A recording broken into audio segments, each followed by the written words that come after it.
বিশ্বকাপ মানেই উত্তেজনা, বিশ্বকাপ মানেই জাদু। আর বিশ্বকাপ এলেই একটাই জিনিস পৃথিবী জুড়ে থামতেই চায় না, প্রেডিকশন। কে জিতবে, কে হারবে, কে হবে ফেভারিট, কোন প্লেয়ার শেষ মুহূর্তে উঠে আসবে, এই সব নিয়ে আলোচনা যেন আগুনের মতো ছড়িয়ে পড়ে।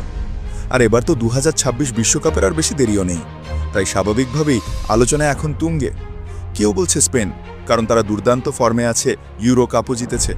কেউ বলছে আর্জেন্টিনা, কারণ তারা কোপা আমেরিকার চ্যাম্পিয়ন, মেসি এখনও আগুনে। কেউ বলছে ফ্রান্স, তাদের স্কোয়াডই আলাদা স্তরের। আবার কেউ বলছে ইংল্যান্ডকে কোনোভাবেই হালকাভাবে নেওয়া যাবে না। আর একটা বড় অংশ বলছে ক্রিস্টিয়ানো রোনাল্ডোর শেষ বিশ্বকাপ, তাই ট্রফি কি পার হাতেই উঠবে।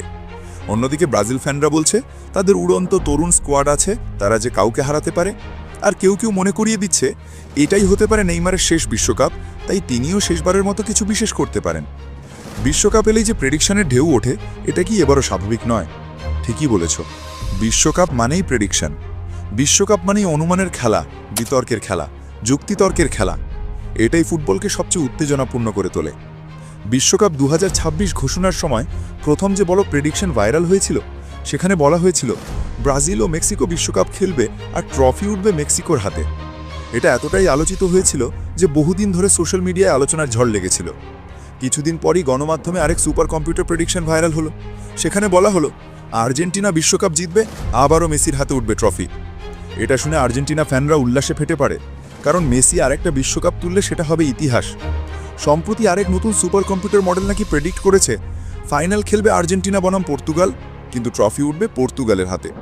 শুধু তাই নয়, এমন দাবি এতটাই সাড়া ফেলেছে যে পুরো মিডিয়া নড়ে চড়ে বসে গেছে। এত আলোচনা, এত বিতর্ক, কেউ বিশ্বাস করছে, কেউ বলছে এগুলো সব বাজে কথা। একটাই কথা, বিশ্বকাপে এ ধরনের প্রেডিকশন মোটেও চূড়ান্ত নয়, বরং বেশিরভাগই ভুল হয়। কারণ ফুটবল এক অনিশ্চয়তার খেলা। তারকারা ইনজুরিতে পড়ে, অপ্রত্যাশিত দল উঠে আসে, বড় দল আকস্মিকভাবে বাদ পড়ে, ছোট দলও ইতিহাস গড়ে। মুহূর্ত বদলে দেয় ভাগ্য।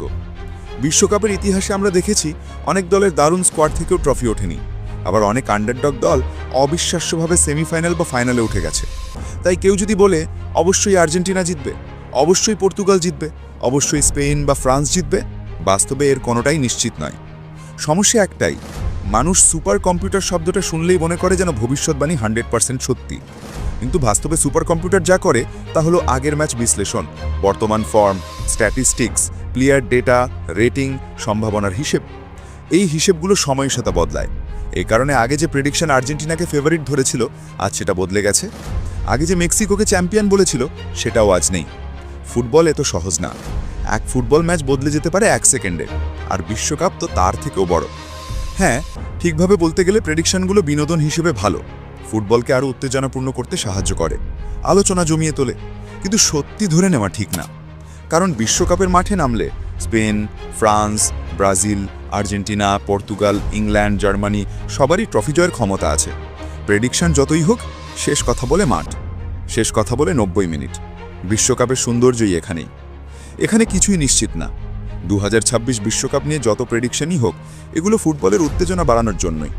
বাস্তব চিত্র একটাই, বিশ্বকাপ মানেই জাদু, বিশ্বকাপ মানেই অপ্রত্যাশিত নাটক, বিশ্বকাপ মানেই যে কেউ যে কোনো দিন যে কোনো দলকে হারাতে পারে। তাই প্রেডিকশন দেখে বিভ্রান্ত হওয়ার কিছু নেই। শেষ পর্যন্ত মাঠের খেলায় ঠিক করবে কার হাতে উঠবে ট্রফি, কে হবে লেগেন্ডারি, আর কে থামাবে মাত্র এক ধাপ পিছনে। ফুটবল সবসময় অপ্রত্যাশিত, এটাকে সুন্দর করে তোলে। ভিডিওটি ভালো লাগলে লাইক, কমেন্ট এবং সাবস্ক্রাইব করতে ভুলবেন না।